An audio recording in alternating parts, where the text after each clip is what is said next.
Mainit-init ang laban kanina sa Pro 1. Second hit, ang nakakuha ng bonus ni Mayor ay si Michelin Rivera ng General Santos City. Kaya pala mainit si Michelin kung may mga bonus na makikita mo ng bonus.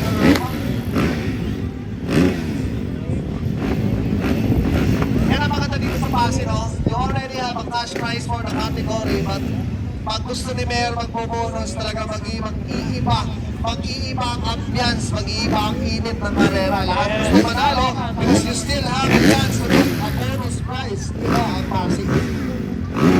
Pag talaga, number puro. Muntik na ako nagsuot ng boots kanina eh. Gusto mo karera eh. Hawak. Brother, I'm praying for a bonus. Go! Magkarera tayong dalawa.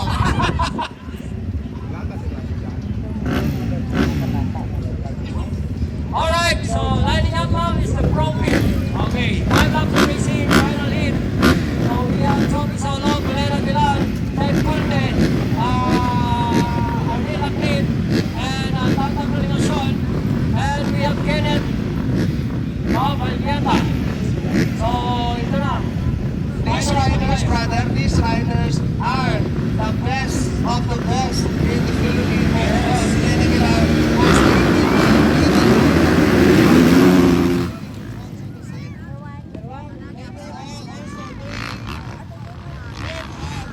Ang title in the Asian race. So, itong dalawang legends natin are already Asian champions with their past. Lagi dito rin.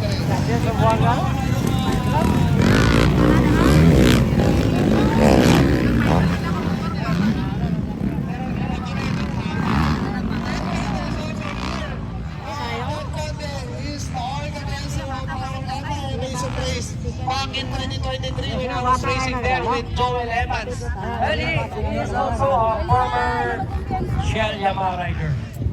Yes, Shell Yamaha, yung mga team dati na Oo. And Kenneth Valesa and Kiara Taman. Ayan na si Kenneth. Umabol ngayon kay Glenn. Umabol kay J.O. Kaban. I think Edward is riding the number 78 bike. He's currently on 4th place. Let's see if the short score.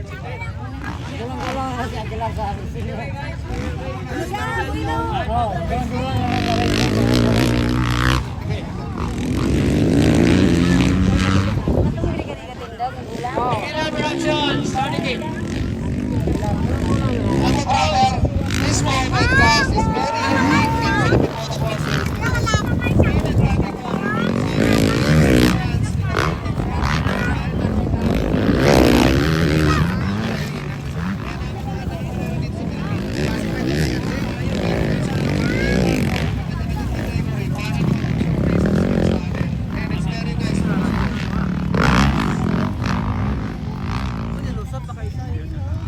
Ngayong hapon, partner, yung mga tao natin, no?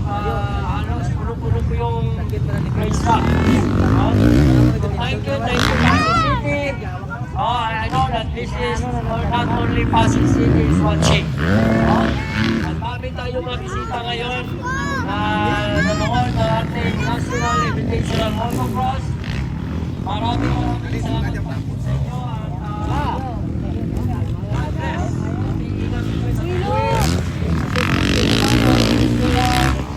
After the beginner, we still have 5 more races to go before awarding. So, good luck to all the riders joining this prestigious motocross racing. We are now on the 4th year.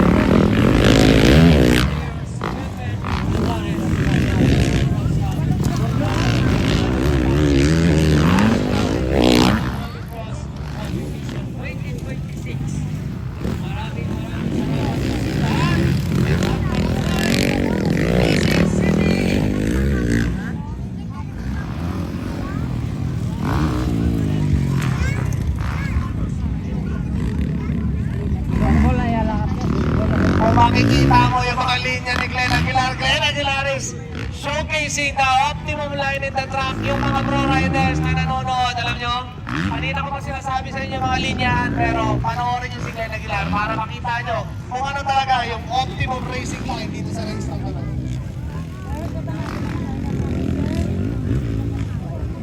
Okay, breaking away the race.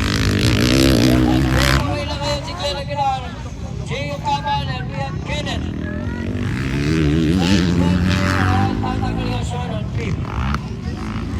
Brother, if only Glenn Aguilar still has that stamina and that strength para ipaglaban yung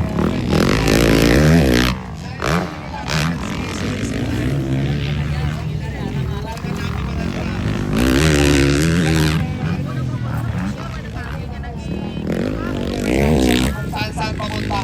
Kailangan nyo magpatuto ng marami sa mga malalapit na mga riders na nandito ngayon sa Pro Veterans category. Watch and learn po tayo. Yes. Tama ka dyan. Parang kalat moves ba? Kalat. No? Parang kalat moves yung Oo, ginawa. may mga kalat pa eh. And we would like to extend our gratitude again to the very good mayor of Pasig City. And we have a good sleep last night. Yan po sa RGL Inland. Johnny Saulog is closing its gap to Group Contest. So, for a position in this category.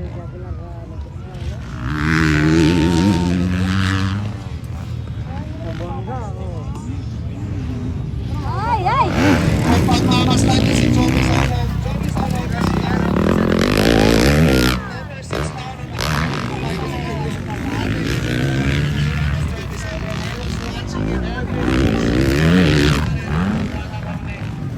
Johnny Saulog, when he is in his prime, I saw him never sit down in a single race. Iba ang technique ni Johnny Saulog. Kung makikita niyo yung Ted Lawrence technique na makabago ngayon, Johnny Saulog was doing that maybe 20 years ago. 20 years ago. So, if you are trained by Joey Saulog, you're very lucky to be here, no? Kailangan nyo lang matutunan. Brother, para bang swapping moves ba? Swabe, brother. Yes. Di ba? Yung mga nakakita sa prime ni Johnny Saulog, kung alam mo lang hindi siya he's not sitting down in the corner. No? Very, very smart. But now, syempre, as age, as time goes on, mahina na ito. Injuries, but still, he's very smart. Very nice to see. Yes. Tama na dyan, partner. On your boards, we will...